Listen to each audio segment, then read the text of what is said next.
হয় আপনারা বিচার নিশ্চিত করুন, না হয় আপনারা যাওয়ার রাস্তা খুঁজে বের করুন। যেদিন সংসদের প্রয়োজন ফুরিয়ে যাবে, যেদিন মনে হবে এই সংসদে আর কথা বলে লাভ নাই, সেদিন সেই সংসদে কথা করে আমরা বেরিয়ে আসবো। আজকের ঐতিহাসিক দিবসে 11 দলীয় ঐক্য কর্তৃক আয়োজিত বিশাল এই সমাবেশের সম্মানিত সভাপতি, মঞ্চে বসা জাতীয় সংসদের বিরোধী দলীয় চিফ হুইপ, জাতীয় নাগরিক পার্টির আহ্বায়ক সহ 11 দলের শীর্ষ নেতৃবৃন্দ, প্রিয় দেশবাসী ভাই এবং বোনেরা, সাংবাদিক বন্ধুগণ, অত্যন্ত দুঃখ ভারাক্রান্ত হৃদয় নিয়ে আজ আমরা আপনাদের সামনে দাঁড়িয়েছি। দীর্ঘ 17.5 বছরের ফ্যাসিবাদী শাসনের যাতাকলে পৃষ্ঠ এই জাতিকে আল্লাহ তাআলা আমাদের ছাত্র শ্রমিক যুব জনতার আন্দোলনের মধ্য দিয়ে মাত্র 2 বছর আগে আমাদেরকে মুক্তি দিয়েছিলেন। সেই সময় যে দলটি আমাদের মতোই মজলুম ছিল, নির্যাতিত ছিল, আজকে তারা ক্ষমতায় আছে। তারা তখন প্রত্যেকটি হত্যাকাণ্ডের বিচার দাবি করেছিল। নির্বাচনের সময় তারা বলেছিলেন তারা নির্বাচিত হলে ফ্যাসিবাদের হাতে যতগুলো খুন হয়েছে, গুম হয়েছে, নির্যাতন হয়েছে, সবগুলোর বিচার তারা করবে। ক্ষমতায় বসার পর এখন তাদের সুর পাল্টে গেছে। বিচার তো তারা করছেই না, বরঞ্চ আপনারা শুনেছেন 4 মাসে 600 জনের অধিক মানুষ নির্মমভাবে বাংলার মাটিতে খুন হয়েছে। আরো দুঃখজনক, এই দলটি নিজেদের হাতে নিজেদের কর্মীদেরকেই খুন করেছে।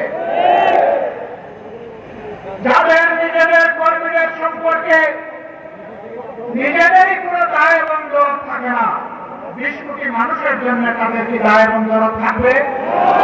আমরা কোনো লক্ষণ দেখতে পাচ্ছি না। লজ্জার বিষয়, ফ্যাসিবাদ থেকে মুক্ত হওয়ার কথা বলে এই ফ্যাসিবাদের রাজপথ ধরে তারা এখন হাঁটা শুরু করেছেন। বাংলাদেশ ব্যাংকের গভর্নর, বিভিন্ন ব্যাংকে অযাচিত হস্তক্ষেপ, বিশ্ববিদ্যালয় কলেজগুলা দলীয় অনুগত লোকদেরকে দিয়ে দখল করা, জেলায় জেলায় প্রশাসন বসিয়ে দেওয়া, এমনকি খেলার মাঠটা পর্যন্ত তারা দলমুক্ত রাখতে পারলেন না। এইভাবে তারা আবার কার্যত একদলীয় ফ্যাসিবাদী শাসনের দিকে আগাচ্ছেন। বন্ধুরা, বাংলাদেশ কিন্তু বারবার বিপ্লবের সাক্ষী। আমরা পরিষ্কার বলে দিচ্ছি, হয় আপনারা বিচার নিশ্চিত করুন, না হয় আপনারা যাওয়ার রাস্তা খুঁজে বের করুন। আপনারা যে পথে হাঁটছেন, সংসদে আমরা প্রত্যেকটি বিষয় সেখানে আমরা প্রতিবাদ করছি। 2/3 কিভাবে পেয়েছেন আপনারাই ভালো জানেন, আর দেশের জনগণও জানে, এবং এই ব্যাপারে কিছু হ্রাস রাখতে ইতিমধ্যে পাওয়া গেছে। আপনাদের দলের ভিতর থেকে পাওয়া গেছে, বিগত সরকারের মধ্য থেকেও পাওয়া গেছে। আমরা আপনাদেরকে বিনয়ের সাথে অনুরোধ করবো, মজলুম ছিলেন, জালেম হবেন না। মেহরবানি করে বিচার করা নিশ্চিত করুন। শুধু ফ্যাসিবাদের হাতে গেল, এই রাস্তায় আমাদের কলিজার টুকরা বিপ্লবের প্রতীক শরীফ ওসমান হাদিকে হত্যা করা হয়েছে। আর বিচারক ধামা দেওয়ার চেষ্টা চলছে। এখন পর্যন্ত চার্জশিট দেওয়া হয় না। কাকে খুশি করার জন্য, কোন সত্যকে আড়াল করার জন্য এটা করা হচ্ছে, জনগণ জানতে চায়। এই 21 তারিখ, মাত্র 2 দিন আগে গাইবান্ধায় ইতিমধ্যেই বলা হয়েছে ছাত্র শিবিরের একজন তরুণ নেতাকে গলা করতে স্পষ্ট বিবরণকে সেই ফেসিবাদী কায়দায় হত্যা করা হয়েছে। হ্যাঁ, হত্যা করে মানুষকে দুনিয়া থেকে বিদায় দেওয়া যাবে, কিন্তু কোনো আদর্শকে খুন করা যাবে না।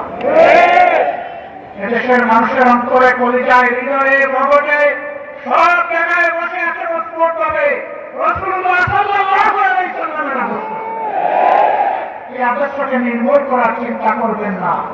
যদিও আপনাদের একজন সিনিয়র নেতা ঘোষণা করে দিয়েছেন নির্মূল করবেন, অতীতে যারা নির্মূল করার ঘোষণা দিয়েছিলেন তারা নিজেরাই আজকে নির্মূল হয়ে গেছে। নির্মূল বেশি করবেন না, এটা এক ধরনের ভাইরাস। এই ফেসিবাদের ভাইরাস, চাঁদাবাজির ভাইরাস, দুর্নীতির ভাইরাস, দলীয় শাসনের ভাইরাস, এই সকল ভাইরাস মুক্ত করার জন্য আরেকটি বিপ্লব অনিবার্য হয়ে উঠেছে। সেই বিপ্লবের জন্য আপনারা কি প্রস্তুত? মানুষের জীবন, ইজ্জত এবং সম্পদ দেশের সীমানার জন্য আরেকবার কি জীবন দেওয়ার জন্য প্রস্তুত আছেন? বন্ধুরা, এই বয়সে আমি এবং আমরা পিছিয়ে থাকবো না, সম্মুখ সারিতে থাকবো। আড়ালে আপনারা নয়, তবুও বাংলাদেশের দিকে কাউকে লাল চোখ দিয়ে তাকাতে দেব না ইনশাআল্লাহ। কোন কালো হাত পাওয়ালে সেই হাত ঘুরিয়ে দেওয়া হবে। 20 কোটি মানুষের 40 কোটি হক এই দেশকে পাহারা দেবে ইনশাআল্লাহ। কারো বাবার স্বার্থ নয় এ দেশের স্বাধীনতা এবং সার্বভৌমত্ব নিয়ে টানাটানি করা। মহান আল্লাহর উপর ভরসা করে আপনাদেরকে আগামীর সেই বিপ্লবের দাওয়াত আজকে দিয়ে রাখলাম। সংসদে যতদিন পর্যন্ত কথা বলার পরিবেশ থাকবে, জাতির স্বার্থে যতদিন পর্যন্ত থাকার দরকার হবে, তার বাইরে আমরা 1 সেকেন্ডও থাকব না। যেদিন সংসদের প্রয়োজন ফুরিয়ে যাবে, যেদিন মনে হবে এই সংসদে আর কথা বলে লাভ নাই, সেদিন সেই সংসদে ভোটাভুটি করে আমরা বেরিয়ে আসবো। প্রস্তুত থাকো সেই বিপ্লবের জন্য। অন্যায়ের সাথে কোনো আপত্তি নয়, নতুন পুরাতন কোন ফেসিবাদ মানি না। পুরাতন পরিত্যাজ্য, নতুন ঘৃণিত, কোন ফেসিবাদ মানব না ইনশাআল্লাহ। জীবন যাবে, জীবন একটাই, সেই জীবন যাবে আল্লাহর জন্য, সেই জীবন যাবে মানুষের জন্য। আল্লাহ হাফিজ। বাংলাদেশ জিন্দাবাদ। 11 দলীয় ঐক্য জিন্দাবাদ। আসসালামু আলাইকুম।